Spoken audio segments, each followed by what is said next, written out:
Hamas are considering that the holy month of Ramadan can turn the momentum of the war in Gaza in their favor, expecting diplomatic pressure on Israel to stop its offensive and help secure the peace deal. Hamas's chief, Yahya Sinwar, is foreseeing that Ramadan, which begins with the new moon sighting, expected Monday or Tuesday, could spark violence near religious sites in Jerusalem, expanding the conflict beyond Gaza and drawing Iran and Hezbollah deeper and more directly into his war against Israel, according to the analysts.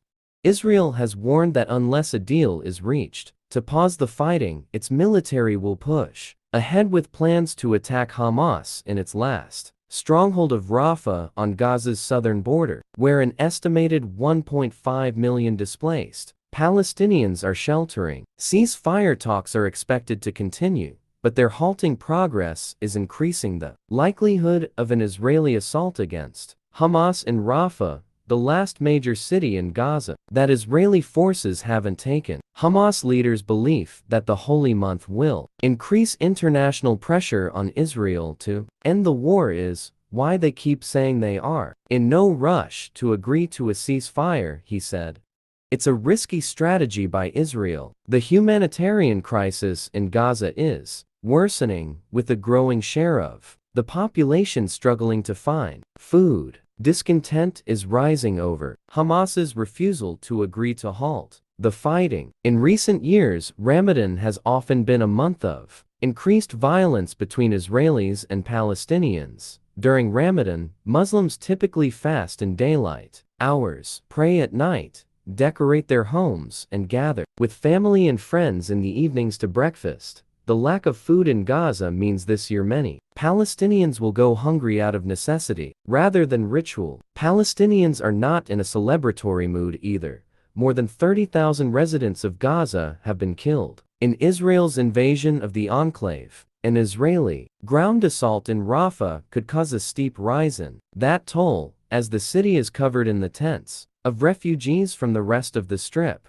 Hussam Badran, a member of Hamas's leadership, said Ramadan had been a time of tensions, even in years without a major war, but he said the blame for any unrest lay with Israel's invasion of Gaza and occupation of West Bank. It's a predictable thing that during the Ramadan, people are doing things differently, with more emotions, Badran said. From Israel's perspective, entering Rafah is the only way to complete its war aim of destroying Hamas as a militant organization. Israeli officials say months of war in Gaza would be for naught if Israeli forces don't take out Hamas's final bastion. Israel's military estimates it has damaged 18 of 24 of Hamas's battalions, each made up of roughly 1,000 soldiers, and that 4 of the remaining battalions are based in Rafah. Unless Hamas's forces and smuggling routes are dismantled, Israeli officials say the Hamas would be able to mount an insurgency with the aim of preventing anyone else from governing the Gaza after the war. Israeli officials argue that such a scenario would defeat not only Israel's goals, but also the hope of the US, Europe, and others for a moderate Palestinian group to take over Gaza.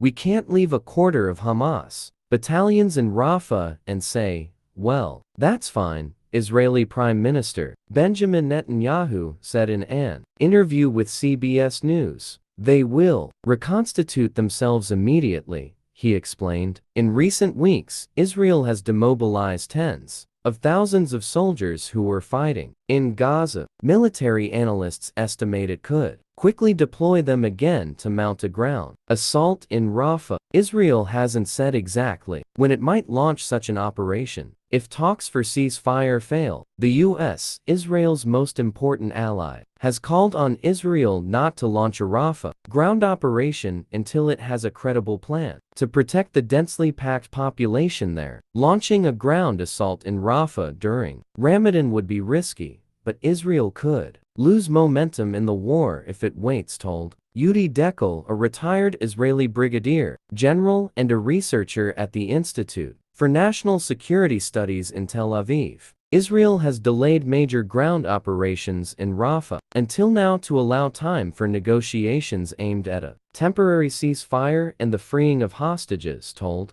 Deckel. But if those talks fail to achieve anything, then Israel no longer has a reason to hold off, he said. For weeks, U.S. and Arab officials have been pushing Israel and Hamas to agree to a 6-week truce in return for the release of Israeli hostages. Hamas leader Sinwar is demanding that Israel commit to stop its war in Gaza permanently, rather than to a temporary ceasefire. Sinwar, Israel's #1 target for assassination, is believed to be hiding in Gaza. Only an end to the war can boost his chances of survival. This is the breaking point in the negotiations, because Hamas does not want to give the only card they have, which is the hostages, in return for temporary ceasefire, explained Ghassan Khatib, a lecturer at Birzeit University in the West Bank. During Ramadan, many Muslim worshippers traditionally gather at the Al-Aqsa Mosque in Jerusalem, that is known to Jews as the Temple Mount, Judaism's holiest place. Israeli police have often clashed with Palestinians there in recent years.